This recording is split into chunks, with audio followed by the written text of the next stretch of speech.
Hello, good morning mga kaibigan, mga kamami. Ngayon, nagpe-prepare na naman tayo ng ating gugulayin. Dahil ilang araw na i-reserve. Hindi natin nabubulay at talagang higpit ang schedule natin mga may.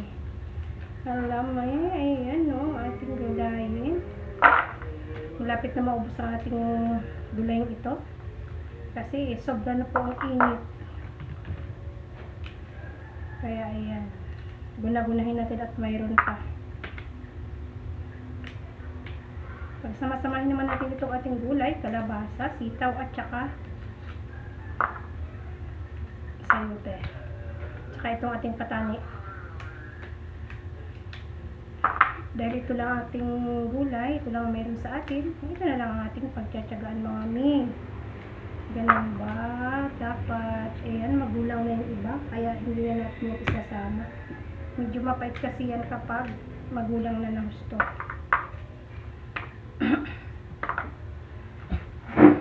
Hingal na hingal pa ako mga mi, dahil ako'y nabisita ng aking mga alaga sa likod bahay.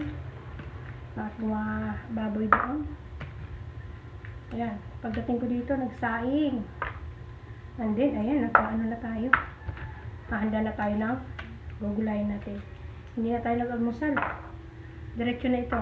Almusal, tanghalian. Nagkape lang tayo at dire-diretso na sa trabaho mga mami. So, relate kayo sa ating buhay mga mami. Hello? Mga idol, kamusta kayong lahat? Ang daldal ko ano? Sana mapansin ninyo ang daldal ko ito. Kung makaabot ito ang aking video sa inyong lahat, sana kayo inyo namang bigyan ng kahit kaunting share or like man lang dyan. Support everyone. Sana kayo inyong mapansin, lalo-lalo na ni Mr. M. Good morning sa ating lahat mga kaibigan, mga kananay. Sana magandang inyong araw. Simulan naman natin sa umagang kaganda. Sana dire-diretso na ang kagandahan ng araw.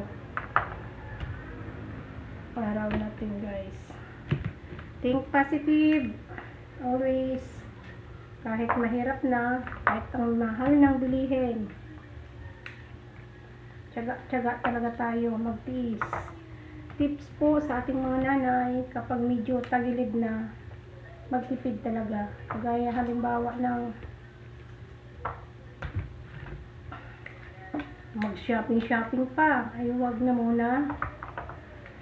Magtiis na muna kung ano ang kaya. Kasi ang iba dyan, kahit utang, gora pa rin.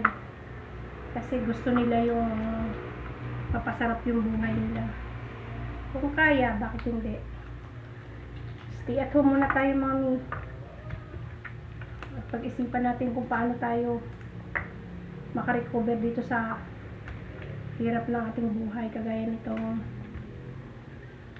sobrang ng taas ng mga bilihin. Yan ang dinadaing ng lahat mga guys. Relate kayo. Ang hindi lang nakakaramdam siguro nito ng hirap, yung mayaman. Pero tayong ganitong hirap, mahirap, lalo tayong nahihirapan mga.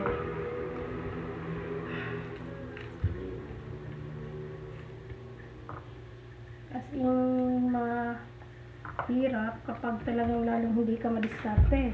Kailangan mag-tips din tayo sa mga mami natin dyan. Kahit po sa taso, pwede tayo magtanim ng kamatis,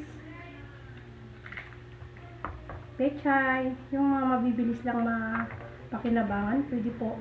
Yun po ang aking ginagawa mga mami. Kaya share ko lang sa inyo, tips ko rin sa inyo. Kahit nasa maliliit kayong espasyo, pwede po tayong magtanim sa paso.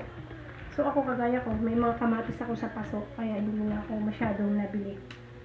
Ayan. Tapos yung akin namang pechay, may pinagulang ako para hindi na ako bumili ng buto. Doon na rin ako kukuha ng aking pagtanim ulit sa aking paso. So yun lang guys. Maraming salamat sa inyong panonood at ako po ay nagdadaldal dito. Sana inyong mapansin, suportahan ang ating mga reels, mga videos, long form videos. Bye bye for now and God bless you all. Salamat sa panonood. Bye bye.